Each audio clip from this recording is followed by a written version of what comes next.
நம்முடைய பிதாவாகிய தேவனாலும் கர்த்தராகிய இயேசுவினாலும் பரிசுத்த ஆவியினாலும் உங்களுக்கு கிருபையும் சமாதானமும் ஆசீர்வாதமும் பெருகட்டும். தொடர்ந்து எதுவரைக்கும் மறைந்திருப்பீர் என்கிற தலைப்பிலே கர்த்தருடைய வார்த்தையை நாம் தியானித்து கொண்டிருக்கிறோம்.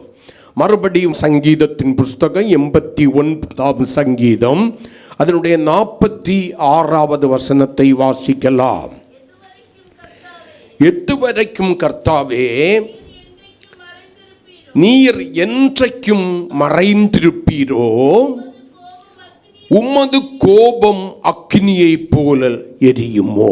ஒரு தேவனுடைய பிள்ளை தேவனை பார்த்து கேட்ட ஒரு கேள்வி, எதுவரைக்கும் மறைந்திருப்பீர்? ஏன் மறைந்திருப்பீர் என்றல்ல, ஏன் எதற்காக மறைந்திருக்கிறீர் என்று சொல்லி அவன் கேட்கவில்லை. ஆண்டவரை பார்த்து கேட்கிற கேள்வி, எதுவரைக்கும்? நீர் மறைத்துக் கொள்வதற்கு எதுவான நீதி உம்மிடத்திலே இருக்கிறது, அநீதி என்னிடத்திலே இருக்கிறது. எதுவரைக்கும் மறைத்துக் கொண்டிருப்பீர்? நீர் உம்மை மறைத்துக் கொண்டிருக்க என்னுடைய இருதயம் கலங்கி திகைத்து கொண்டிருக்கிறது. குழப்பங்களும் சஞ்சலங்களும் சமாதான கேடுகளும் பெருகி கொண்டிருக்கிறது. தேவையில்லாத பயங்களும் மன அழுத்தங்களும் என்னை நிரப்பி கொண்டிருக்கிறது. நான் சஞ்சலத்தினால் நிரம்பி இருக்கிறேன். இன்னும் எதுவரைக்கும் மறைத்து கொண்டிருப்பீர்? ஆண்டவர் ஏன் மறைந்து போனார் என்று சொல்லி ஓசியா தீர்க்கதரிசியை கொண்டு நமக்கு சொல்லுகிறார். அதனுடைய 5ஆம் அதிகாரம் 15வது வசனத்தை கொஞ்சம் வாசிங்க. அவர்கள் தங்கள் குற்றங்களை உணரும்படி எத்தனையோ தருணங்களை நான் கொடுத்தேன். அவர்கள் தங்கள் குற்றங்களை உணராமற் போனார்கள். நான் இப்போ ஒரு வாய்ப்பு கொடுக்கிறேன். மறைத்து கொண்டிருக்கிற என்னை அவர்களுக்கு வெளிப்படுத்தி கொடுப்பதற்கு ஒரு வாய்ப்பு கொடுக்கிறேன். அவர்கள் தங்கள் குற்றங்களை உணர்ந்து என் முகத்தை தேடும் மட்டும் நான் என் ஸ்தானத்திற்கு போய்விடுவேன். நான் மறைந்திருப்பேன். என் முகம் அவர்கள் மேல பிரகாசமாயிருக்காது. நல்ல கவனிங்க. காரணம் என்ன? தேவ ஜனங்கள் மற்றவர்களை குற்றம் சாட்டியே பழகிவிட்டார்கள். தங்களுடைய குற்றங்களை உணர்ந்து தேவனோடு கூட ஒப்பரவாகிற அனுபவம் இல்லாமற் போய்விட்டது. தேவனுக்கும் தங்களுக்கும் இருக்கிறதான இடைவெளியை குறைக்கிறதான அனுபவம் இல்லாமற் போய்விட்டது. தேவனுடைய வார்த்தைக்கு தங்களுடைய இருதயத்தையும் காதுகளையும் விருத்த சேதனம் உள்ளதாக திறந்து கொடுக்க வேண்டிய தேவனுடைய ஜனங்கள் தேவனுடைய வார்த்தைக்கு தங்களுடைய பின்முதுகை காட்டிவிட்டார்கள். உணர வேண்டிய நேரத்தில் எல்லாம் உணராம விட்டுட்டாங்க. ஆகையினால் ஆண்டவர் என்ன பண்ணிட்டாரு? அவருடைய ஸ்தானத்திற்கு போய் தன்னை மறைத்து கொண்டார். ஜனங்கள் நடுவில் இருந்து எங்கே போயிட்டாரு? அவருடைய ஸ்தானத்திற்கு. அவர் பூர்வ காலங்களில் வாசம் பண்ணின அவருடைய ஸ்தானத்திற்கு அவர் திரும்பி போய்விட்டார். இப்ப சொல்றாரு, குற்றங்களை உணர்ந்து என் முகத்தை கருத்தாய் தேடு மட்டும் நான் எங்க போயிருவேன்? என் ஸ்தானத்திற்கு போயிருவேன். இப்ப நான் ஸ்தானத்திற்கு போன பிறகு அவர்களுக்கு ஆபத்து வரும். நான் அவர்களோடு கூட இருக்கும்போது என்னுடைய மதிப்பு அவர்களுக்கு தெரியவில்லை. நான் எவ்வளவு அரணும் கோட்டையும் பாதுகாவலுமாய் இருக்கிறேன் என்கிறது அவர்களுக்கு புரியவில்லை. என்னுடைய கண்ணின் மணியை போல அவர்களை காத்து கொண்டிருக்கிறேன் என்பது அவர்களுக்கு புரியவில்லை. ஆனா நான் என்னுடைய ஸ்தானத்திற்கு போன பின்பு, நான் என்னை மறைத்து கொண்ட பின்பு, சூரியன் தன்னை மறைத்த உடனே பூமியிலே அந்தகாரம் சூழுவதை போல ஆபத்து அவர்களுடைய வாழ்க்கையிலே வரும். இப்ப ஆபத்துல என்ன செய்வாங்க பார்க்கலாம். தங்கள் ஆபத்தில் என்னை கருத்தா என்ன பண்ணுவாங்க? குற்றங்களை உணர்ந்து என் முகத்தை தேடுவார்கள். ஆனால் நான் திரும்பி வருவனா இல்லையான்னு தெரியல. ஆனால் உன்னுடைய தேடுதல் உண்மையானதே ஆனால் உன்னுடைய குற்றங்களை நீ உணர்ந்து மனஸ்தாபத்தோடு கூட கிரயம் செலுத்தி தேவனுடைய முகத்தை தேடுவது உண்மையானால் மறைத்து கொண்டிருக்கிற தேவன் மறுபடியும் தன்னுடைய ஸ்தானத்திலிருந்து வெளிப்படுவார். மனுஷனுடைய இயல்பு என்ன தெரியுமா? மற்றவர்களையே குற்றம் சாட்டி சாட்டி சாட்டி சாட்டி சாட்டி பழகி போன ஒரு மனிதன் கடைசி வரைக்கும் தன்னுடைய குற்றங்களை உணராமற் போகிறான். கர்த்தருடைய வார்த்தையை தன்னுடைய முதுகுக்கு பின்னால் எறிந்து விடுகிறவர்களாயிருக்கிறார்கள். தேவனுடைய கோபாக்கினையின் பாத்திரங்களாய் மாறி இருக்கிறார்கள். ஆண்டவர் கொடுக்கிற தருணங்களை எல்லாம், கிருபையின் நேரங்களை எல்லாம், கிருபையின் காலங்களை எல்லாம் அசட்டை பண்ணிவிட்டு தங்களுக்கு நெருக்கங்கள் வரும்போது, இனி மனிதனிடத்திலே ஒத்தாசை இல்லை என்கிற நிலை வரும்போது, இனி என்னை ரட்சிப்பதற்கு யாரும் இல்லை என்கிற நிலை வரும்போது, தான் நம்பி இருந்தவைகளும் தான் நம்பினவர்களும் கைவிட்டு விட்டார்கள் என்கிறதான நிலை வரும்போது, ஆபத்து சூறாவளியை போல மனிதனை சூழ்ந்து கொள்கிறதான வேளையில் ஆண்டவரை கருத்தாய் தேட ஆரம்பிக்கிறான். அல்லேலூயா, ஆமென். புசல் போல வந்த ஆபத்து தென்றலாய் மாறி கடந்து போன பின்பு, சேதம் இல்லாமல் கடந்து போன பின்பு, மறுபடியும் மனிதன் தேவனுக்கு விரோதமாய் தன்னுடைய இருதயத்தை கடினப்படுத்திக் கொள்கிறான். எதுவரைக்கும் மறைத்துக் கொண்டிருப்பீர்? கடந்த நாட்களிலே 3 காரியங்களை நம்ம தியானித்தோம். எதுவரைக்கும் ஒரு தேவ பிள்ளைக்கு விரோதமாக, ஒரு விசுவாச குடும்பத்திற்கு விரோதமாக, ஒரு சபைக்கு விரோதமாக தேவன் தன்னை மறைத்துக் கொண்டிருப்பார். முதலாவது, உன் பாவங்களை விட்டு நீ விலகும் வரை, உன்னுடைய பாவ பிரசன்னத்தை விட்டு நீ விலகும் வரை தேவன் தன்னை மறைத்துக் கொண்டிருப்பார். அவர் அசுத்தத்தை பார்க்காத சுத்த கண்ணன். அவருடைய நாமம் என்ன தெரியுமா? பரிசுத்தர். ஆமென், அல்லேலூயா. அவருடைய நாமம் என்ன? பரிசுத்தர். அந்த பரிசுத்தராகிய தேவன் உன்னிடத்திலும் என்னிடத்திலும் எதிர்பார்க்கிறது என்ன? பாவ பிரசன்னத்தை அல்ல, பரிசுத்தத்தின் மகிமையை. அந்த பாவ காரியங்களை விட்டு நீ விலகும் வரையும் உனக்கு நான் என்னை மறைத்து கொண்டிருப்பேன். ஆமென். 2வதாக, நீ உண்மையாய் உன்னை தாழ்த்தும் வரையிலும், நீ வாயின் வார்த்தையினால் அல்ல. தாழ்மை என்பது என்ன? கடந்த நாட்களில் சொன்னேன். கர்த்தருடைய வார்த்தையை நான் வாசிக்கும் போதும் கேட்கும் போதும் என்னுடைய குற்றங்களை உணர்ந்து தேவ சமூகத்தில் என்னை தாழ்த்தி என் வஸ்திரங்களை அல்ல இருதயங்களை கிழித்து மனம் திரும்புவதுதான் உண்மையான தாழ்மை. ஆமென் சொல்லுங்களேன். அந்த தாழ்மை வரும் மட்டும், அந்த உண்மையான தாழ்மை வரும் மட்டும். அநேக வேளையில் நீ தாழ்மை என்கிற பெயர்ல எதை செய்து கொண்டிருக்கிறாய்? மாயமான தாழ்மையை வெளிப்படுத்தி கொண்டிருக்கிறாய். நீ உன்னிடத்தில் நான் எதிர்பார்க்கிறது மாயமான தாழ்மை அல்ல, மனத்தாழ்மையை எதிர்பார்த்து கொண்டிருக்கிறேன். அந்த உண்மையான மனத்தாழ்மை, என்னை மகிழ பண்ணுகிற உண்மையான மனத்தாழ்மை வாழ்க்கையில் வரும் வரைக்கும் நான் என்னை மறைத்து கொண்டிருப்பேன். 3வது ஆண்டவர் சொன்னாரு, உனக்கு விசுவாசம் உண்டாகும் வரை, உண்மை விசுவாசம் உண்டாகும் வரை நான் என்னை மறைத்து கொண்டிருப்பேன். இம்மைக்குரிய காரியங்களுக்கான விசுவாசம் அல்ல, இம்மையிலே அழிந்து போகிற காரியங்களுக்குரியதான விசுவாசம் அல்ல. நல்ல வாழ்க்கை துணை வேண்டும், நல்ல வேலை வேண்டும், வீடு வாசல் வேண்டும், வசதி வாய்ப்புகள் வேண்டும் என்று சொல்லுகிற இந்த அழிந்து போகிற இம்மைக்குரியதான அந்த விசுவாசம் அல்ல. மர்மைக்கும் நித்திய ஜீவனுக்கும் உரிய விசுவாசம் முன்னிலே உருவாகும் வரையிலும், ஆமென், நான் உனக்குள்ளாய் ஆரம்பித்திருக்கிற ரட்சிப்புக்கேற்ற விசுவாசம் உன்னிலே பூரணமாகும் வரையிலும், எல்லாவற்றையும் உன்னை ஜெயிக்கிறவனாய் மாற்றுகிற விசுவாசம் உனக்குள்ளாய் வரும் வரையிலோ நான் என்னை மறைத்து கொண்டிருப்பேன். அல்லேலூயா. நான் எத்தனையோ முறை உனக்கு சொன்னாலும் நீ என்ன பண்ற?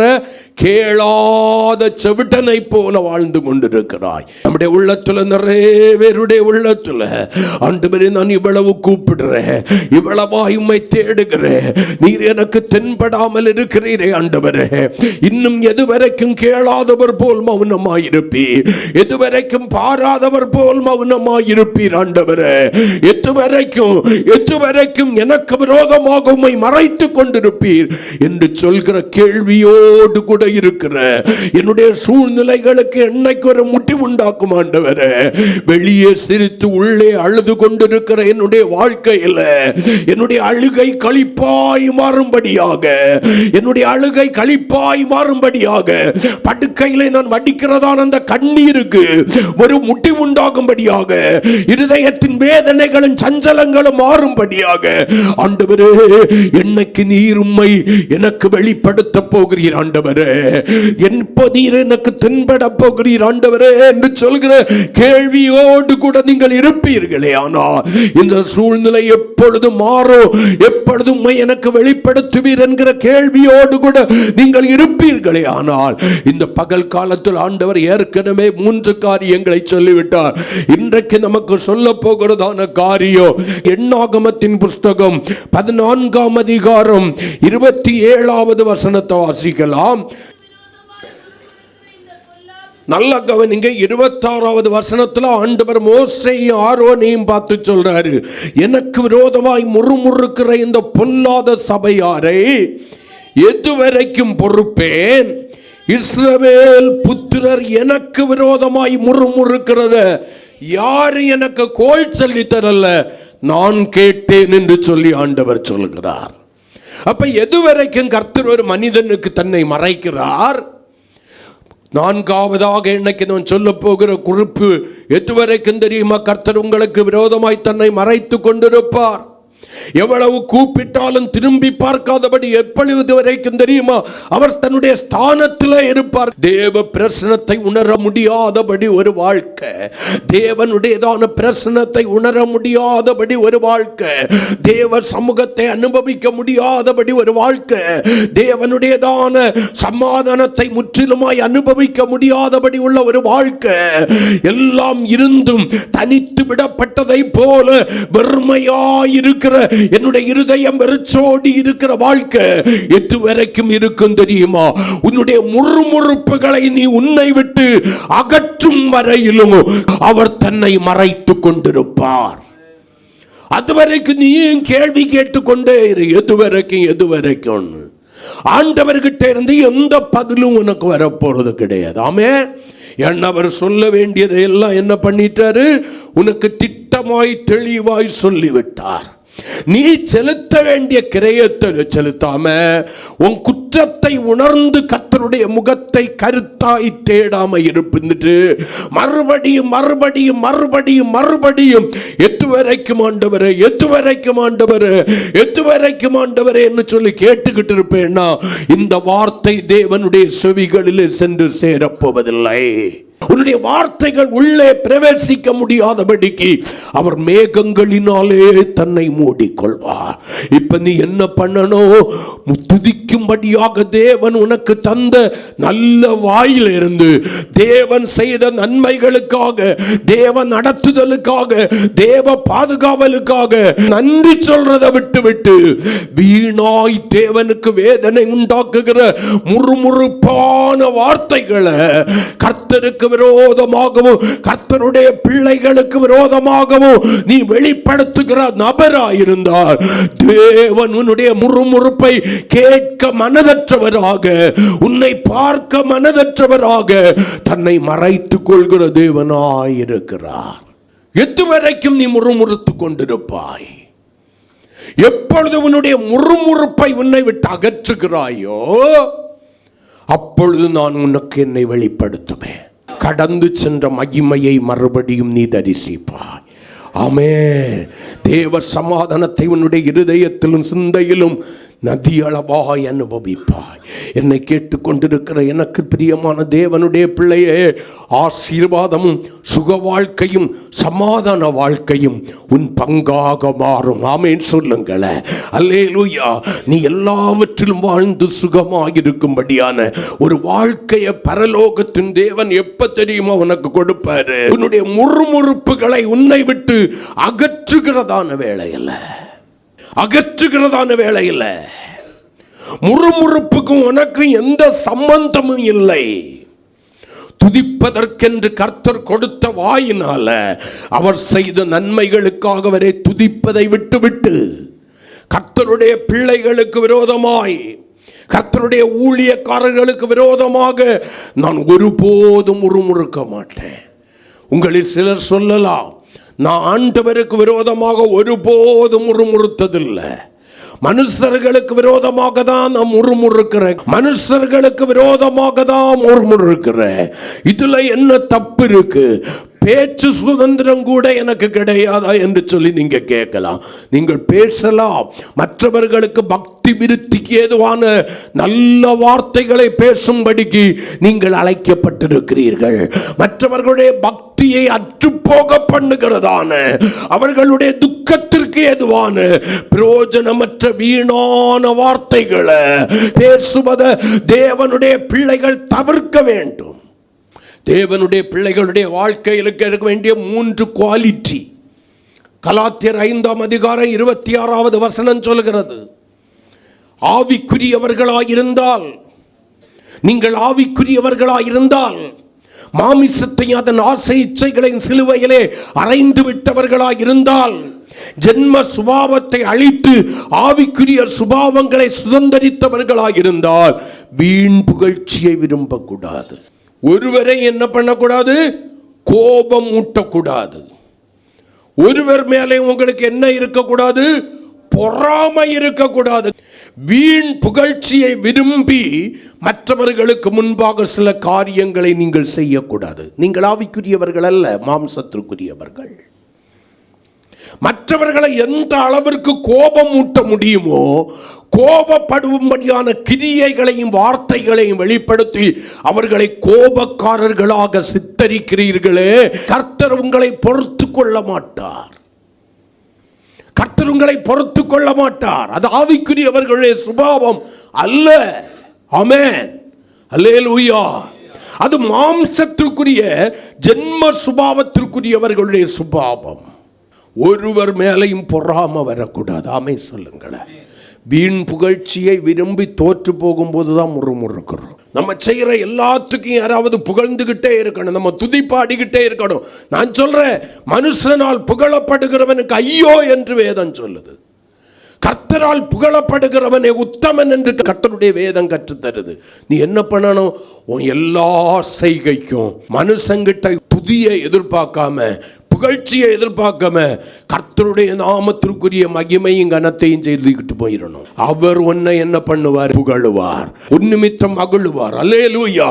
அதே போல எந்த ஒரு சூழ்நிலையிலையும் தேவனுடைய பிள்ளைகளை, தேவ ஊழியக்காரர்களை கோபப்படுத்துறாப்புல உங்கள் கிரியைகளோ வார்த்தைகளோ இருக்கக்கூடாது. அது ஆவிக்குரியவர்களுடைய சுபாவம் அல்ல, மாம்சத்திற்குரிய ஜென்ம சுபாவத்திற்குரியவர்களுடைய சுபாவம். அது உன் கணவனாயிருக்கலாம், உன் மனைவியாயிருக்கலாம், உன் பெற்றோராயிருக்கலாம், உன் உடன்பிறப்புகளாயிருக்கலாம், கிறிஸ்துவின் சரீரத்தின் அவயங்களாயிருக்கிற உன் சபையாராயிருக்கலாம். எந்த ஒரு தேவனுடைய பிள்ளையையும் நீ எந்த விதத்திலும் வார்த்தையிலும் கிரியையிலும் என்ன பண்ணக்கூடாது? கோபம் ஊட்டக்கூடாது. கோபம் ஊட்டக்கூடாது. கோபப்படுத்தி விட்டுக்கிட்டு அவங்களை உச்சத்துக்கு கொண்டு போயிட்டு கூல் பண்ண நினைக்க கூடாது. உன் தவற நீ உணரணும். மற்றவர்களை குற்றவாளியாக தீர்க்கிறதுக்கு முன்னால, கோபக்காரன் கோபக்காரி என்று சொல்லி முத்திரை பதிப்பதற்கு முன்னால, அருமையான சபைக்கு நான் ஒரு வார்த்தை சொல்றேன். கர்த்தருக்கு ஸ்தோத்திரம். அவர்களுடைய கோபத்திற்கு என்னிடத்தில் என்ன காரணம் இருக்கிறது என்று சொல்லி, அவர்களை கோபப்படுத்துவதற்கு என்னிடத்தில் என்ன கிரியை இருக்கிறது என்று சொல்லி நீங்கள் உங்களை தற்பரிசோதனை செய்து கொள்கிறவர்களாய் மாற வேண்டும். கடைசி வரைக்கும் அவங்களே கோபக்காரங்க, கோபக்காரன், கோபக்காரி அப்படின்னு சொல்லி முத்திரை குத்தக்கூடாது. அதற்கு என்கிட்ட என்ன இருக்கிறது? தவறு. அதை நான் சீர் செய்ய வேண்டும் அல்லவா? கடைசி வரைக்கும் செய்ய மாட்டோம்.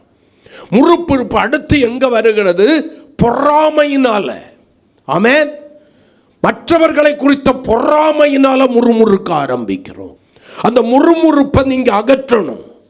மற்றவர்களை குறித்து பொறாமப்படுவதற்கு அல்ல கர்த்தர் என்னை வச்சிருக்கிறது.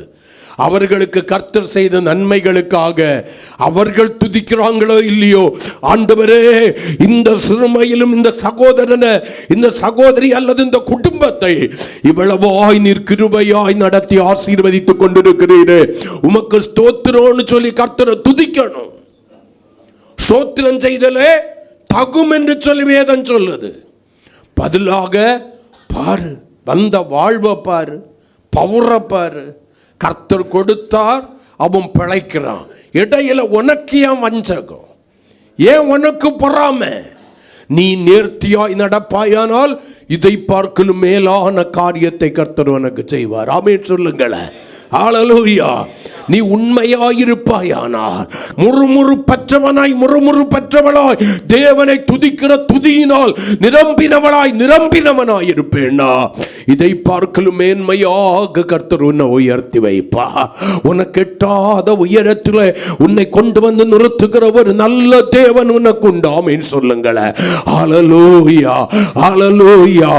யாத்திராகமத்தின் புஸ்தகம் 16ஆம் அதிகாரம் 8வது வசனத்தை கொஞ்சம் வாசிங்க. எல்லாம் கவனிங்க, இந்த வசனத்தை கவனிக்கணும். பின்னும் மோசே, சாயங்காலத்திலே நீங்கள் புசிக்கிறதற்கு கர்த்தர் உங்களுக்கு இறைச்சியையும் விடியற் காலத்தில் நீங்கள் திருப்தி அடைவதற்கு அப்பத்தையும் கொடுக்கையில் இது விளங்கும், கர்த்தருக்கு விரோதமாக நீங்கள் முறுமுறுத்த உங்கள் முறுமுறுப்புகளை அவர் கேட்டார். நாங்கள் எம்மாத்திரம்? உங்கள் முறுமுறுப்புகள் எங்களுக்கு அல்ல, கர்த்தருக்கே விரோதமாக. நீங்க நினைக்கிறீங்க ஆரோனே உனக்கு விரோதமாக, மோசேயே உனக்கு விரோதமாக நாங்கள் முறுமுறுத்திருக்கிறோம் என்று நினைக்கிறீர்கள். நாங்கள் கர்த்தருக்கு விரோதமாய் அல்ல, மனுஷனுக்கு விரோதமாய் தான் முறுமுறுத்திருக்கிறோம் என்று நினைக்கிறீர்கள்.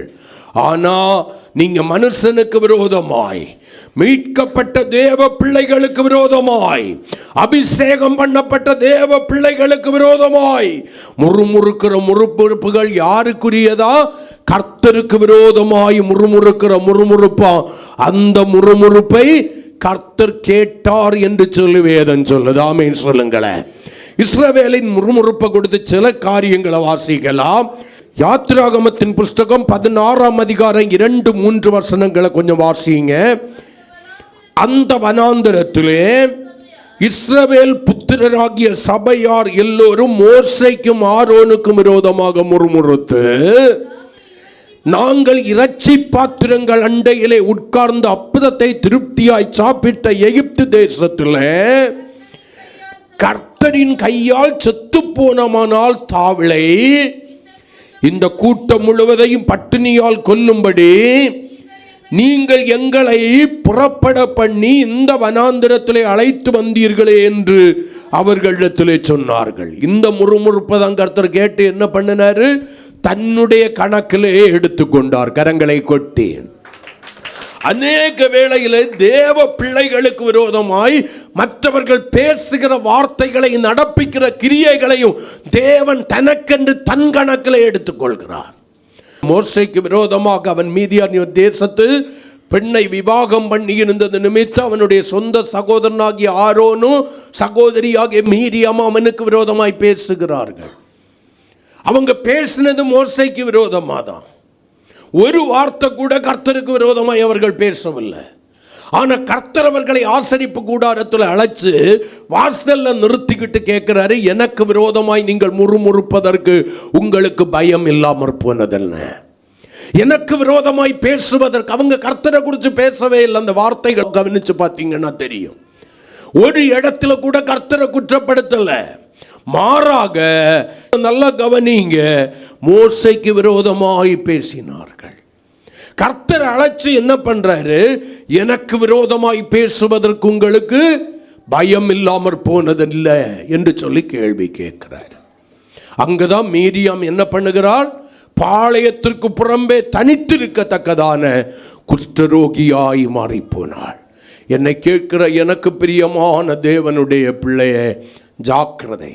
சில வேளைகளில் நான் மனுஷனுக்கு விரோதமாக தானே பேசுகிறேன், மனுஷிக்கு விரோதமாக தானே பேசுகிறேன் என்று சொல்லி, இதை நடப்பிக்கிறேன் என்று சொல்லி நீங்கள் வெளியரங்கமாகவோ அந்தரங்கமாகவோ செய்கிற காரியம் தேவ சன்னதியிலே எப்படி சென்று எட்டுகிறது? தேவனுக்கு விரோதமானதாக, தேவ பிள்ளைகளுக்கு விரோதமாய் நீங்கள் செய்கிற பேசுகிற காரியங்கள் தேவனுக்கு விரோதமாய் செய்கிற காரியமாய் தேவன் தன்னுடைய கணக்கில் எடுக்கிறார். ஜாக்கிரை தேவனுடைய பிள்ளைகள். அதனால தான் யாக்கோபு சொல்றாரு, ஒருவருக்கு விரோதமாய் ஒருவர் பேசாதிருங்கள். ஒருவருக்கு விரோதமாய் ஒருவர் என்ன பண்ணாதீங்க, தயவு செய்து பேசாதீங்க. யாக்கோபு தேவ சபைக்கு ஆலோசனை கொடுக்கிறாரு. எவ்வளவோ வேத வாக்கியங்கள் இருக்கிறது. நம்ம திருந்துறோம், நம்ம வாய்க்கு கண்ட்ரோல் இருக்கு. தாவீது சொன்னா, என்னுடைய வாய்க்கு என்ன பண்ணு, கண்ட்ரோல், அதாவது என் வாய்க்கு காவல் வையும்னு ஜெபம் பண்ணணும். நம்மளும் சில வேளையில ஜெபம் பண்றோம், என்னுடைய வாய் மீறாதபடி தீர்மானம் பண்ணினேன். தீர்மானம் பண்ணிக்கிட்டா அடுத்த நிமிஷமே வாய் மீறுது. மற்றவர்களுக்கு விரோதமாய் துணிந்து பேசுறோம். அந்த சொற்களின் மிகுதி பாவமாய் மாறுகிறது. வாழ்க்கையில தேவ கோபாக்கினைக்கு நம்ம பங்காளிகளாய் மாறுகிறோம். நான் சொல்றேன், ஊழியக்காரனோ விசுவாசியோ உனக்கு தீமையே செய்திருக்கட்டும், எந்த நன்மையும் செய்யாதவர்களாயிருக்கட்டும், தயவு செய்து நீங்கள் தேவனால் அழைக்கப்பட்டவர்களும் அபிஷேகிக்கப்பட்டவர்களுமே ஆனால், நீங்கள் கிறிஸ்துவனுடைய அவயங்களாய் இருக்கிறது உண்மையானால், தயவு செய்து எந்த தேவ பிள்ளைக்கும் விரோதமாக, எந்த தேவ ஊழியக்காரனுக்கும் விரோதமாக தயவு செய்து பேசாதிருங்கள். தேவன் தன்னுடைய கணக்கில் எடுப்பார். அநேக வேளையில் நீங்கள் குற்றவாளியாய் உங்களுக்கு முன்பாக தீர்க்கிற மனுஷனும் மனுஷையும் தேவ பார்வையிலே நீதி உள்ளவர்களாய் இருக்கிறார்கள். தேவ பார்வையிலே நீதி உள்ளவர்களாய் இருக்கிறார்கள். நீங்கள் துணிந்து துணிகரம் கொண்டவர்களை குற்றம் சாட்டுகிறவர்களாய் இருக்கலாம். அந்த மீறுதல் உங்கள் மேல் தானே வரும், உங்கள் சந்ததிகள் மேல் தானே வரும். என்ன செய்ய போகிறீர்கள்? என்ன செய்ய போகிறீர்கள்? எல்லாத்தையும் உருவாக்கி வைக்கிறது நீங்க தான். விதை போட்டது நீங்க, முளைக்க செய்தது நீங்க, தண்ணி ஊத்துனது நீங்க, சின்னதிலே பிடுங்கி விடாம அதை விருட்சமாய் வளர விட்டது நீங்க, பூக்க வைத்தது நீங்க, காய்க்க வைத்தது நீங்க, அதை பழுக்க வைத்தது நீங்க.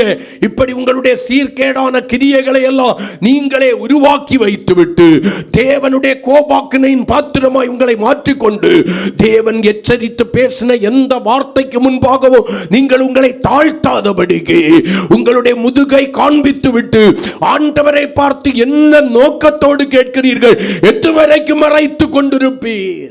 உங்க பேசுனது என்னமோ ஆரோனுக்கும் மோசைக்கும் விரோதமா? கர்த்தர் என்னவா எடுக்கிறாரு? தன்னுடைய கணக்கில் எடுக்கிறார். ஹல்லேலூயா. சில வசனங்களை மட்டும் டக்குன்னு நான் காமிக்கிறேன்.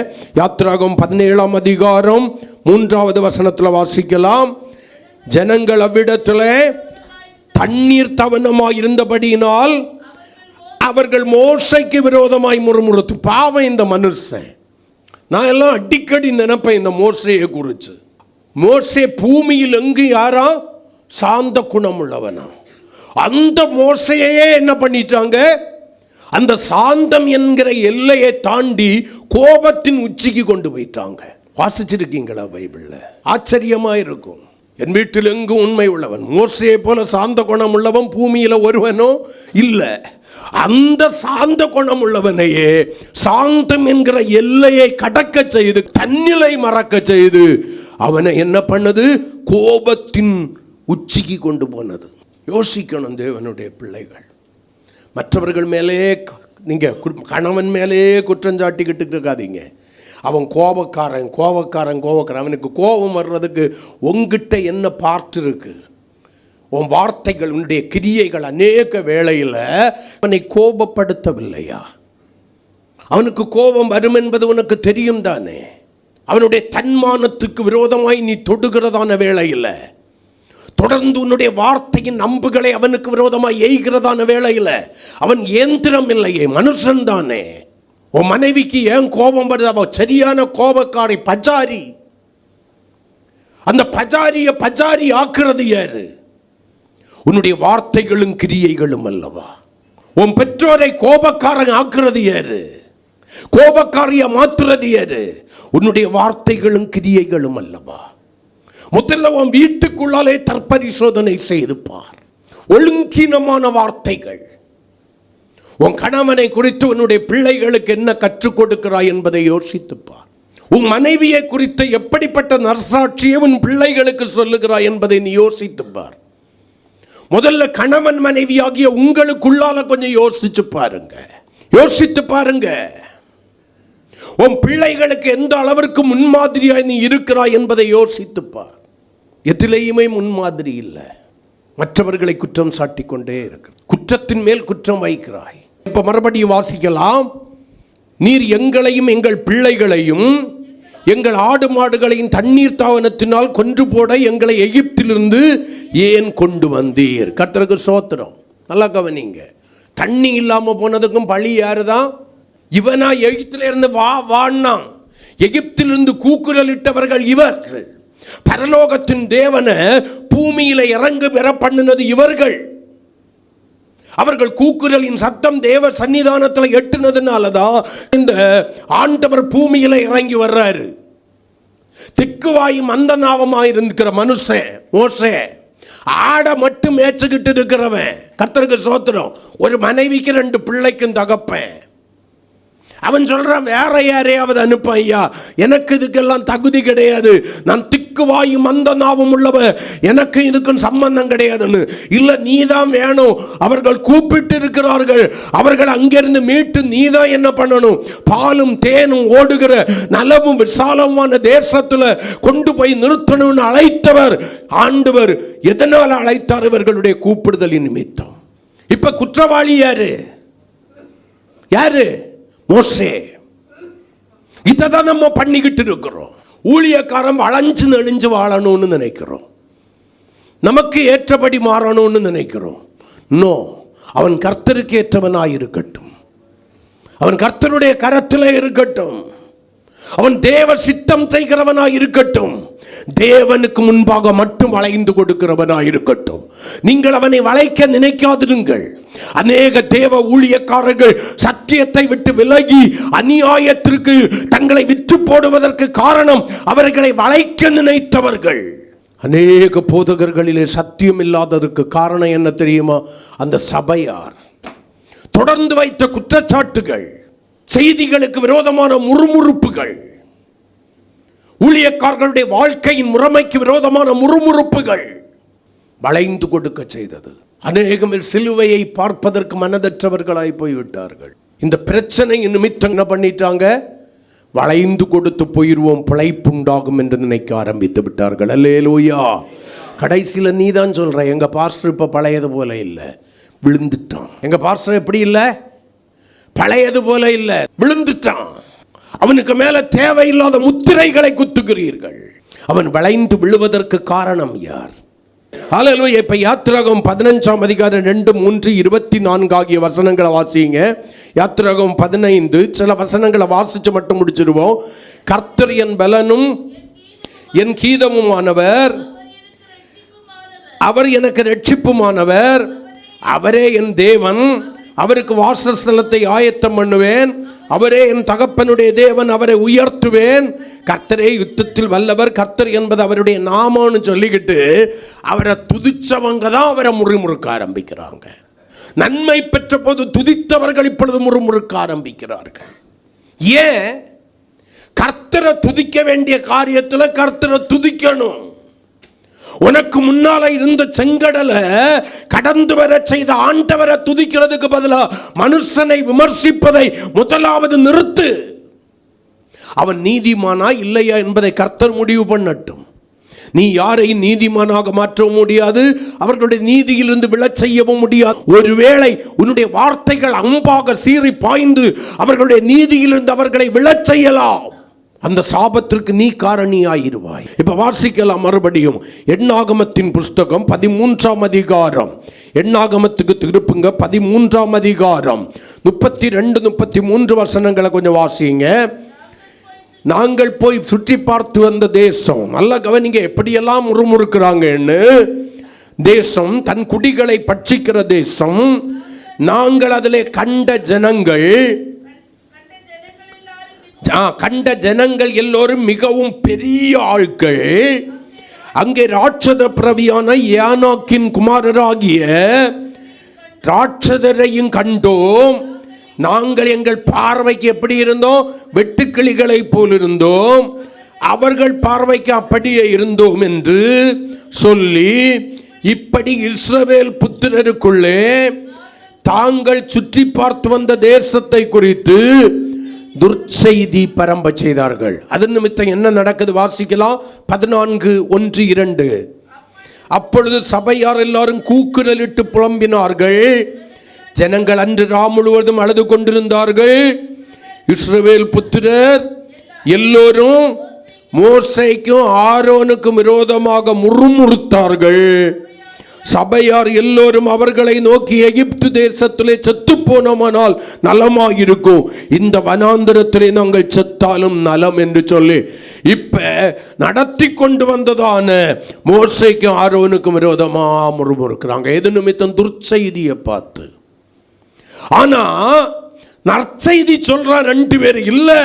நம்ம பார்த்த தேசம் நல்ல தேசம், ஆசீர்வாதமான தேசம், தேவன் நமக்கு வாக்கு பண்ணின தேசம். அங்க இருக்கிறவங்களை எளிதாய் போய் நாம் ஜெயித்து விடலாம் என்று 2 பேர் நற்செய்தி சொல்லிக்கிட்டு இருக்கிறாங்க. 10 பேருடைய துர்ச்செய்தி அந்த நற்செய்திக்கு விரோதமாக எழும்ப செய்கிறது. அவர்கள் முறுமுறுக்க ஆரம்பிக்கிறார்கள். அநேக வேளையில் துர்ச்செய்தி என்கிற ஒன்று நம்முடைய செவிகளிலே கேட்கும் போது மறு செவியிலே தேவன் ஒரு நற்செய்தி அனுப்புவார்.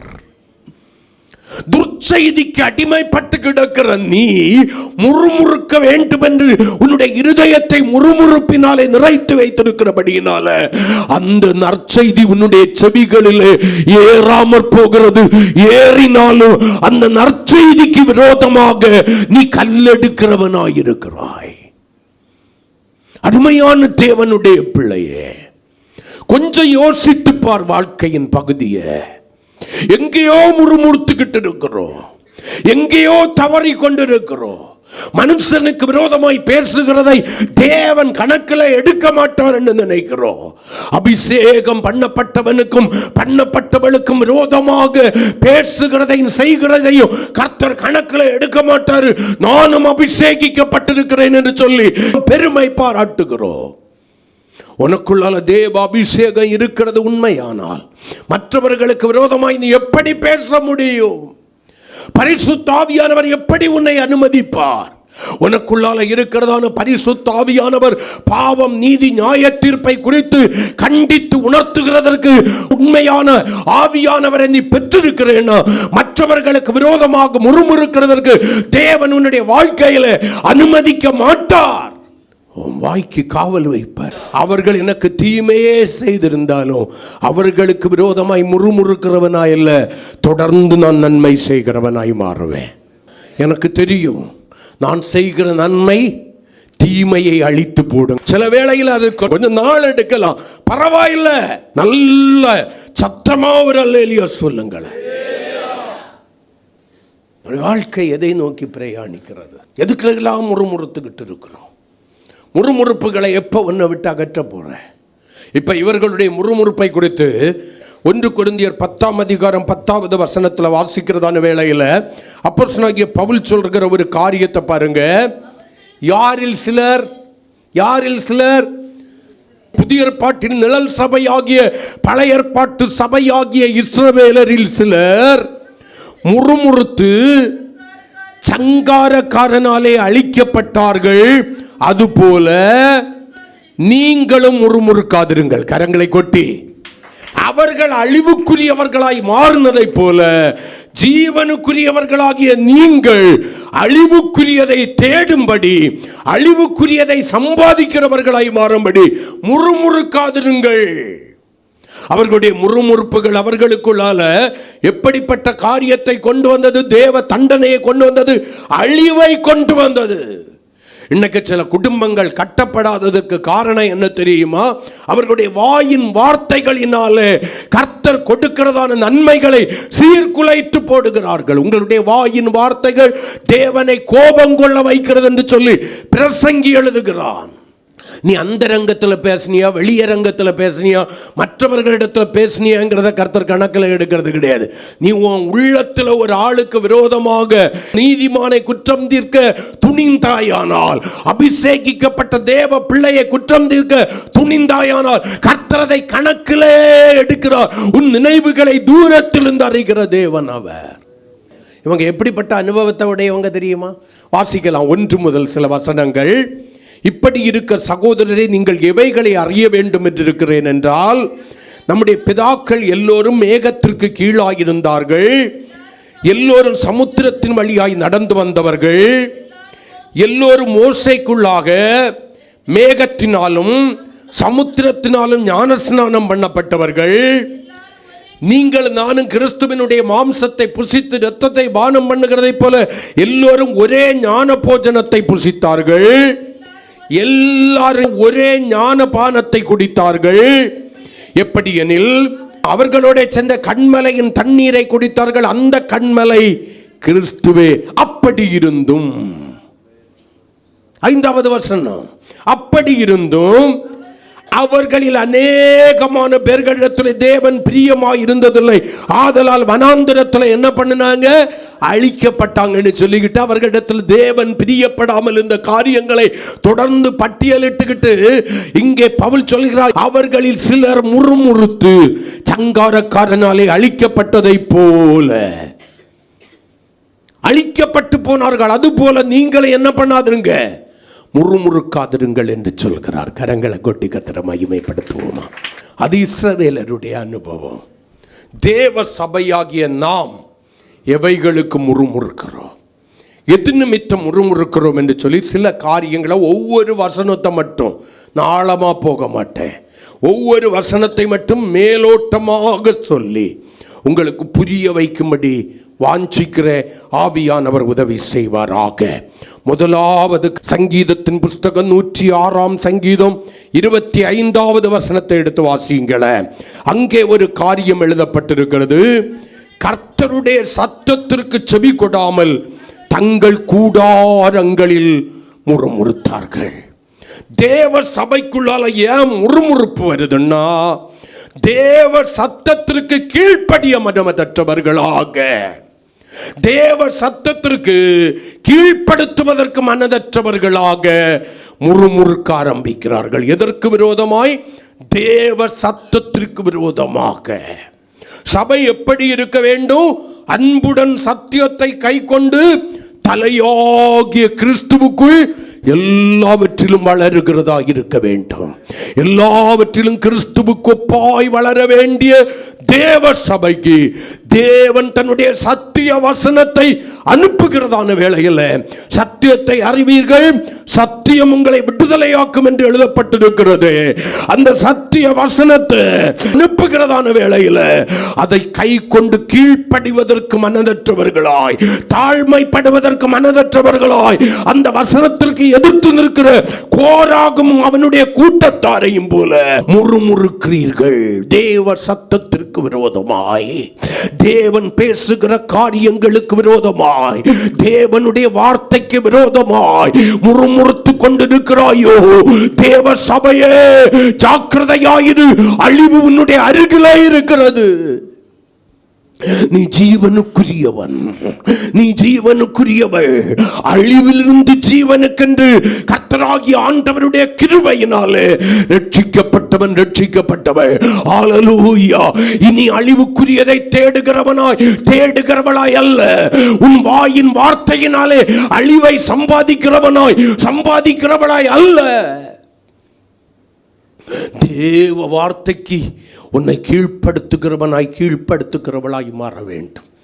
தேவ சத்தம் உனக்கு நேராய் தொனிக்கிறது உண்மையானால் அது உன்னுடைய இருதய கதவை தட்டுகிற பேசுகிறது உண்மையானால், வசனத்தை பேசுகிற தேவ பிள்ளைகளுக்கு விரோதமாய் உன்னுடைய நாவை அசைக்காதபடி நீ கேட்கிற தேவனுடைய சத்தத்திற்கு முன்பாக உன்னுடைய வஸ்திரங்களை அல்ல, இருதயங்களை கிழித்து தேவ சமூகத்தில் தாழ்மைப்பட்டு உன்னுடைய குறைகளையும் குற்றங்களையும் உணர்ந்து அந்த வார்த்தைக்கு கீழ்ப்படியணும். ஏன் முறுமுறுக்கிறோம் தெரியுமா? கீழ்ப்படிய மனசுல நான் சரியாதான் இருக்கிறேங்கிற ஒரு நினைப்பு. கோராகுக்கு அவன் கூட்டத்துக்கு என்ன நினைப்பு சொல்லுங்க பாப்போம்? சபை முழுவதும் பரிசுத்தமாக இருக்கிறது, கர்த்தரும் சபையின் நடுவில் இருக்கிறாரு, இவனுமே எதுக்கு தேவை இல்லாம தன்னை சும்மா நின்றுகிட்டு இந்த ஆள் என்னத்துக்கு பாவம் பாவம் பாவம் என்கிறாரு. கர்த்தர் உன்னை ஆசீர்வதிப்பார், கர்த்தர் உனக்கு லட்டை தருவார், புட்டை தருவார், ஜாங்கிரியை தருவார் என்று சொல்லி ஆறுதலான வார்த்தைகளை எங்களுக்கு சொல்லலாமே. நாங்களே நொந்து நூடுல்ஸ் ஆகி வந்திருக்கிறோம். எரிகிற திரிக்க கூட கொஞ்சம் கூட எண்ணெய் அள்ளிவிட்டு இன்னும் எங்களை வேதனை உள்ளவர்களாய் மாற்றுகிற வார்த்தை. அந்த வார்த்தை எதுக்கு தெரியுமா உனக்கு அனுப்பப்படுகிறது? உன் களிம்பு நீங்க உன்னை சுத்திகரிக்கும்படி, உன்னுடைய நன்மைகளுக்கும் ஆசீர்வாதங்களுக்கும் தடையாய் இருக்கிற காரியங்களை நீ அடையாளம் கண்டு கொண்டு உன்னுடைய குற்றங்களை உணர்ந்து தேவனுக்கு முன்பாக தாழ்மைப்பட்டு அந்த வார்த்தைகளை கை கொண்டு நடக்க வேண்டும் என்பதற்காக தான் தேவன் தம்முடைய வார்த்தைகளை அனுப்புகிறார். இல்லைன்னா என்ன வருது?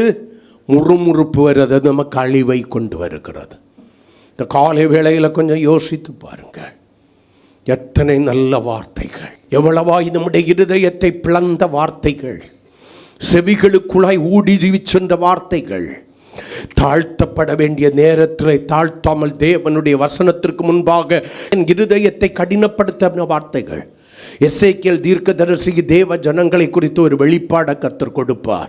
எசேக்கியேல் தீர்க்க தரிசன புஸ்தகம் 33ஆம் அதிகாரம் 31வது வசனத்தை கொஞ்சம் வாசிங்க. ஆண்டவர் சொல்றார், ஜனங்கள் கூடி வருகிற வழக்கத்தின்படி உன்னிடத்தில் வந்து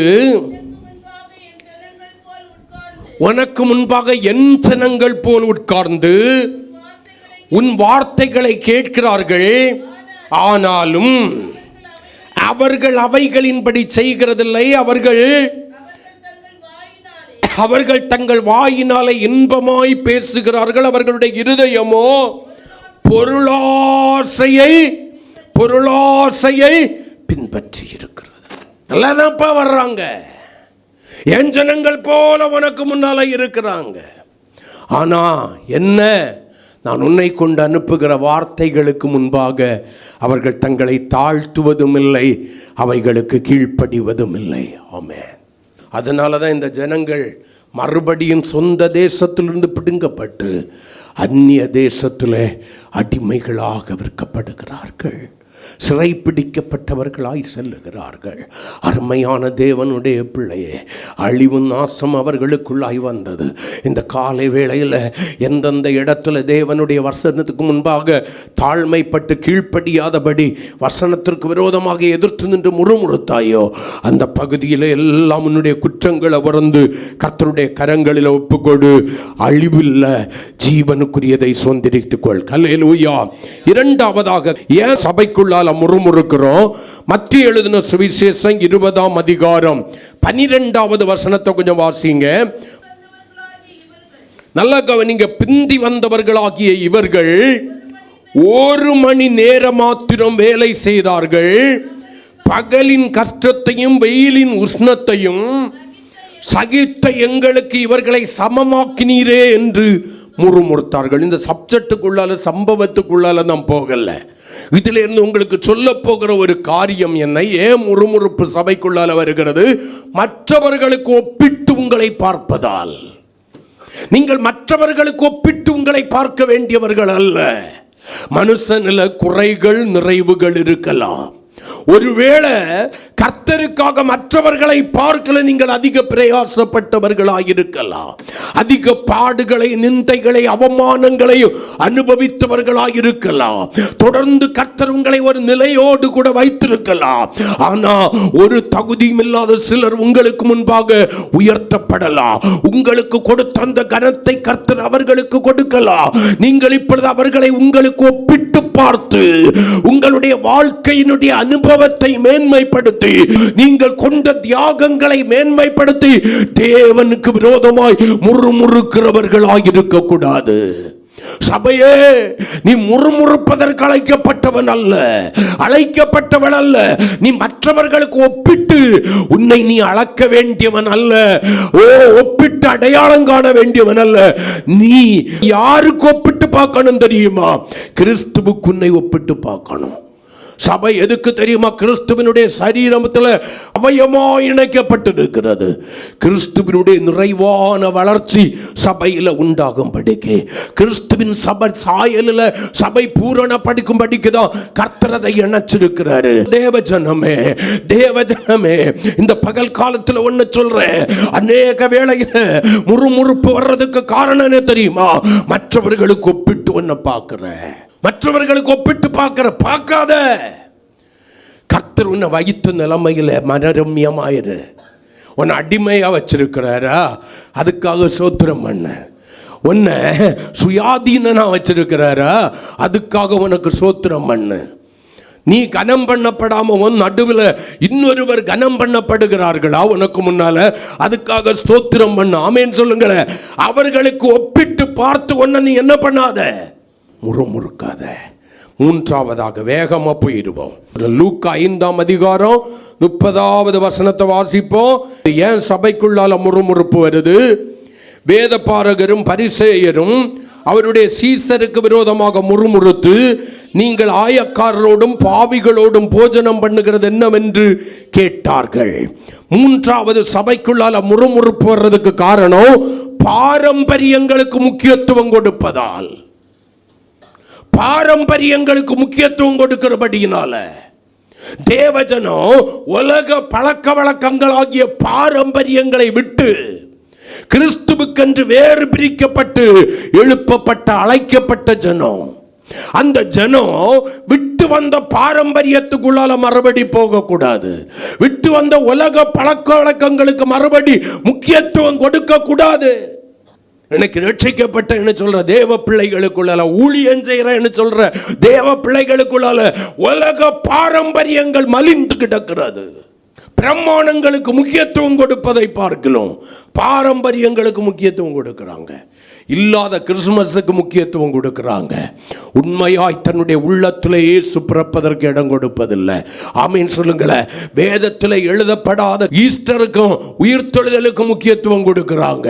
ஆனா மரித்த இயேசு, ஆமீன், அவருக்காக நான் மரிக்கவும் உயிர்த்தெழுந்த இயேசுவோடு கூட நான் உயிரோடு கூட எழும்பவும் தான் இந்த அனுபவம் எனக்கு கொடுக்கப்பட்டிருக்கிறது என்று சொல்லி ஆவியினால் உண்டான கற்பனைகளை விட்டுவிட்டு வெடி கொளுத்துறதுலையும், ஆகாரங்களை விதவிதமா செய்து புசிக்கிறதுலையும், ஸ்டார் கட்டுறதுலையும், சீரியல் போடுறதுலையும், அது என்ன ட்ரீ, கிறிஸ்துமஸ் ட்ரீ வைக்கிறதுலையும், ஹல்லேலூயா, பழக்க வழக்கம் பாரம்பரியம்.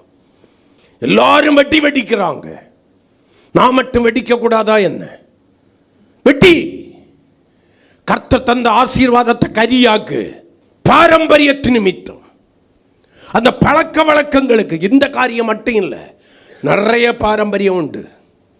மத்தேயு 15ஆம் அதிகாரத்தில் வாசிச்சிங்கன்னா பாரம்பரியம் மெச்சப்பட்டிருக்கிறது, அங்கே பட்டியலிடப்பட்டிருக்கிறது. கடைசியில் சொல்லி இருக்கிறது, பரமபிதா நடாத நாற்றெல்லாம் வேரோடே பிடுங்கி அக்னியில் போடப்படும். யாரை குறித்து சொல்லியிருக்காரு? பாரம்பரியவாதிகளை. ஆமென் சொல்லக்கூடாதா? ஆமே. புதிய ஏற்பாட்டில் முக்கியமான 7 சபை, ஒரு சபையில் கூட இதெல்லாம் கொண்டாடினதா அனுசரித்ததா என்னுடைய வேதம் சொல்லல. ஆமென் சொல்லுங்களேன். ஆமே. இதெல்லாம் எங்கே இருந்து வந்துச்சு, எப்போ வந்துச்சு தெரியுமா? இடைக்காலத்தில் சபையில் இருக்கிற ஜனங்க சிதறி போகக்கூடாதுன்னு உள்ளால கொண்டு வந்து செருகின செருவல்கள். பாரம்பரியங்களுக்கு முக்கியத்துவம் கொடுப்பதால் முறுமுறுக்கிறோம்.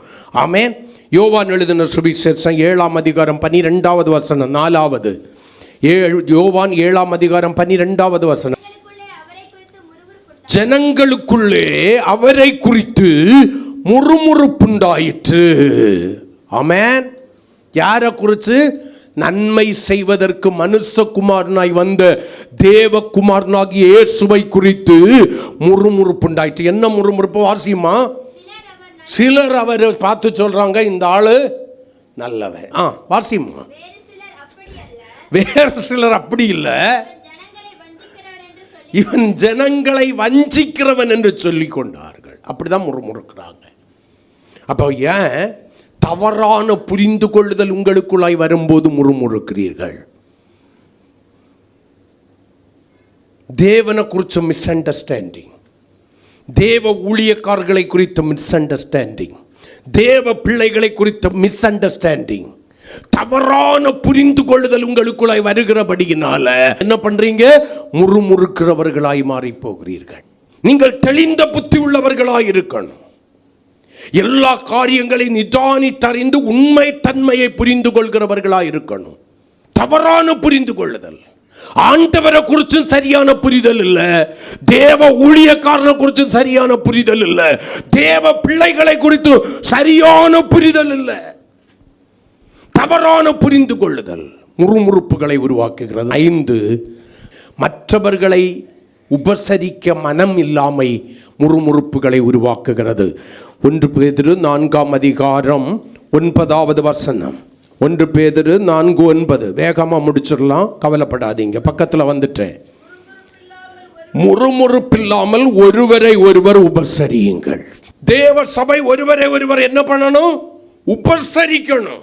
உபசரிக்க வேண்டிய சபை உபசரிக்க மனம் இல்லாம இருக்கிறபடியினாலே முறுமுறுக்க ஆரம்பிக்கிறதா? ஆமென் சொல்லுங்களேன். அல்லேலூயா. எனக்கு ஒன்று செய்ய மனசு இல்லை, அதனால நான் என்ன பண்றேன்? அதை தவிர்ப்பதற்காக முறுமுறுக்கிறேன். தேவ பிள்ளைகளுக்கு கொடுக்கப்பட்டதான பிரமாணம் என்ன தெரியுமா? எல்லாரையும் உபசரிக்கணும். ஆமென். வேதம் அப்படி நமக்கு கட்டளை கொடுக்கிறது. ஆபிரகாம், நல்லா கவனிங்க, தேவ தூதர்கள்னு தெரிஞ்சில்ல உபசரிச்சதுன்னு சொல்லி வேதம் சொல்லுது. சாதாரண வழிபோக்கர்னு நினைச்சான். அவன் வழிபோக்கர்னு நினைச்சது யார நினைச்சிருக்கிறான்? தேவனையும் தேவ தூதர்களையும். கரங்களை கொட்டி ஆமென் சொல்லுங்களேன். தேவ தூதர்களை கூட என்ன பண்ணி இருக்கிறாங்க? மனுஷர்கள் என்று நினைச்சு உபசரிச்சிருக்காங்க. பறவைக்கு ஆபிரகாமுக்கு தெரிஞ்சிச்சு அது அப்பாற்பட்ட காரியம். ஒன்னிலும் அற்பமானவனை கூட நீ என்ன பண்ணணும்? உபசரிக்கணும். அது உண்மையில் விழுந்த கடமை. உபசரிக்க மனம் இல்லாம கர்த்தருக்கு ஸ்தோத்திரம், அதற்கு விரோதமாய் முறுமுறுக்க கூடாது. நான் எப்போதுமே சபைக்கு ஒன்று சொல்லுவேன், உனக்கு முடிஞ்சாச்சை. ஆமென் சொல்லுங்களேன். ஆமே. கர்த்தருக்கு ஸ்தோத்திரம். செய்வதை மனப்பூர்வமாய் கர்த்தருக்குன்ற சிந்தை இருக்குன்னா செய், இல்லைன்னா செய்யாது. ஆமென் சொல்லுங்களேன். ஹல்லேலூயா. சாப்பிட்ட அவன் சாப்பிட்ட இலையை நான் எடுக்கணுமா? தலை விதின்னு நினைக்க கூடாது. அவன் சாப்பிட்டதான தட்டை நான் கழுவணுமா? எனக்கு என்ன குறைச்சல்னு நினைக்க கூடாது. அந்த ஒரு அனுபவத்தை கர்த்தர் நமக்கு தந்திருக்கிறாருன்னா அதுக்காக என்ன பண்ணணும்? கர்த்தரை ஸ்தோத்திரம் பண்ணணும். நாம் பந்தி இருக்கிறதெல்லாம் முக்கியம். எனக்கு முன் நிற்கிறவர்களை பந்தி உட்கார வச்சு பரிமாறுகிறது தான் உபசரிப்பு. ஆமென் சொல்லுங்களேன். நான் உட்கார்றேன், எனக்கு முதல்ல உபசரி, பந்திய பங்கிடு, அதுக்கப்புறம் வைக்க உனக்க காரியத்தை பார்க்குறாங்கிறது அல்ல உபசரித்தல். ஆமே. எனக்கு இல்லாமற் போனாலும் இயலாமற் போனாலும் மனப்பூர்வமாய் மற்றவர்களை நான் உபசரிக்க வேண்டும். ஆமென் சொல்லுங்களேன். எல்லாவற்றிலும் உபசரிக்க வேண்டும். ஆமென் சொல்லுங்களேன். அதை தான் கர்த்தர் உங்களிடத்திலும் என்னிடத்திலும் எதிர்பார்க்கிறார். கரங்களை கொட்டி கர்த்தரை மகிமைப்படுத்துவோம். எத்தனை ஆச்சு? சபைக்குள்ளால் இருக்கிற முறுமுறுப்பு எத்தனை ஆச்சு? 5 ஆச்சு. 6வது ஒன்றை உடச்சிக்கிட்டு விட்டுருவோம். யூதா 16ஆம் வசனம். யூதா 16ஆம் வசனம். கர்த்தருக்கு ஸ்தோத்திரம். வாசிக்கலாம். கடைசி காலத்தில் இல்லை, 16வது வசனம். இவர்கள் முறுமுறுக்கிறவர்களும் முறையிடுகிறவர்களும் தங்கள் இச்சைகளின்படி நடக்கிறவர்களுமாயிருக்கிறார்கள். இவர்களுடைய வாய் இருமாப்பனவைகளை பேசும், தற்பொழிவுக்காக முகஸ்துதி செய்வார்கள். கர்த்தருக்கு ஸ்தோத்திரம். ஒரு வசனம் கூட 16வது வசனம் கூட வாசிக்கலாம். 16. இப்போ 16 வாசிச்சோம். 19 வாசிங்க. இவர்கள் யாரு? நல்லா கவனிங்க. இந்த முறுமுறுக்கிறவங்க எதுக்காக முறுமுறுக்கிறாங்க? பிரிந்து போகிறவர்களும் ஜென்ம சுபாவத்தாரும் ஆவி இல்லாதவர்களும். ஆமே. ஆமே. கடைசி 6வது சபைக்குள்ளால ஏன் முறுமுறுக்கிறான்னு சொல்ல தெரியல. பிரிந்து போவதற்கு ஏதுவாக, பிரிந்து போவதற்கு ஆசைப்படுறபடியினால முறுமுறுக்க ஆரம்பிக்கிறான். ஆமென் சொல்லுங்களேன். உனக்கு பிடிக்கலையா, சைலண்டா போயிரு, கிருபை உன்னோடு இருக்கும். நீ போறதுக்கு எதையாவது ஒன்றை உருவாக்கி அதுக்கு விரோதமாக திட்டம் தீட்டி பல நாள் திட்டம் தீட்டாத. நீ வராம இருக்கிறதுக்கு யாரையோ குற்றம் சாட்டாத. நீ வராம இருக்கிறது யாருக்கு விரோதமாகவோ முறுமுறுக்காத, யாருக்கு விரோதமாகவோ பேசிக்கிட்டு இருக்காத. நீ வராம இருக்கணும்னா வராமலே இரு, அது உன்னுடைய விருப்பம். ஆனா பிரிந்து போவதற்கு எதுவாக முறுமுறுக்கிறவளாய் இருந்து பிரிந்து போகாதே. ஆமென் சொல்லுங்களேன். ஆமே. இல்லாத ஒரு காரியத்தை கிரியேட் பண்ணி உருவாக்கி பிரிந்து போக நினைக்காத. சாபம். சபைக்குள்ளால ஏன் முறுமுறுப்பு? பிரிந்து போவதற்கு ஆசைப்படுவதனால, சபையின் ஐக்கியத்தை விட்டு, கிறிஸ்துவின் உபதேசத்தை விட்டு பிரிந்து போவதற்கு அவர்கள் ஆசைப்படுவதனால, மனம் போல வாழ்வதற்கு சபையும் சபையினுடைய உபதேசமும் தடையாயிருக்கிறபடியினால பிரிந்து போவதற்கு எதுவாக முறுமுறுக்கிறார்கள். காலை வேளையில நீங்க யாரு? இவர்களுக்கெல்லாம் உங்களுக்கு பங்கு இல்லாம இருந்துச்சுன்னா நீங்க பாக்கியவான்கள். ஒருவேளை இவைகளுக்கு பங்கு இருக்குமே ஆனால் நீங்க யாரு தெரியுமா? அழிவுக்குரியவர்கள். கர்த்தர் உங்களிடத்திலே பிரியமா இல்லை என்று வேதம் சொல்கிறது. இந்த காலை வேளையில் என்னை கேட்கிற எனக்கு பிரியமான தேவனுடைய பிள்ளையே, எதுவரைக்கும் மறைத்து கொண்டிருப்பே? எதுவரைக்கும் மறைத்து கொண்டிருப்பே? முறுமுறுப்புகளை உன்னை விட்டு அகற்றும் வரை நான் என்னை மறைத்து கொண்டிருப்பேன். நீ முறுமுறுப்பு தவறு என்பதை உணர்ந்து மனம் வருந்தி மனம் திரும்புவாயானால் மறுபடியும் என்னை நான் உனக்கு வெளிப்படுத்துவேன். ஒரே ஒரு நிமிடம் அப்படியே முழங்கால் படியிடுவோம். கர்த்தர் உங்களை ஆசீர்வதிப்பார். அந்த முறுமுறுப்பு எனக்குள்ளால இருக்கா? ஓடி ஒளிகிற அனுபவம் எனக்குள்ளால இருக்கா? பிரைஸ்கா. தேவ சத்தத்திற்கு விரோதமாக நான் எந்த அளவுக்கு முறுமுறுத்திருக்கிறேன். ஹல்லேலூயா. மற்றவர்களுக்கு என்னை ஒப்பிட்டு பார்த்து எந்த அளவுக்கு நான் முறுமுறுத்திருக்கிறேன்.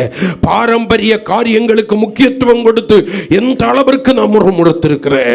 தவறான புரிந்து கொள்ளுதலை எனக்குள்ளால ஏற்படுத்தி கொண்டு எல்லாத்தையும் தப்பாவே நினைச்சு நான் எந்த அளவிற்கு முறுமுறுத்திருக்கிறேன். மற்றவர்களை உபசரிக்கிறதுக்கு மனம் இல்லாதபடியினால எந்த அளவிற்கு நான் முறுமுறுத்திருக்கிறேன். பிரிந்து போக விருப்பம் இருப்பதனால் நான் முறுமுறுத்திருக்கிறேனா? இந்த காலை வேளையில் உங்களை தற்பரிசோதனை செய்து கொள்ளுங்கள். கர்த்தர் உங்களை ஆசீர்வதிக்கட்டும். என்றாலும் கர்த்தருடைய முகம் உங்கள் மேல் பிரகாசம் அடையட்டும். அவர் உங்கள் மேல் கிருபையாக இருக்கட்டும். அவரை தேடினால் தென்படுவார் என்று சொல்லி வேதம் சொல்கிறது. மறைத்து கொண்ட ஆண்டவர் இன்றைக்கு உங்களுக்கு தன்னை வெளிப்படுத்தட்டுமே. கர்த்தருடைய நாமத்தினாலே ஜெபிக்கிறேன். கர்த்தர் உங்களை ஆசீர்வதிப்பார்.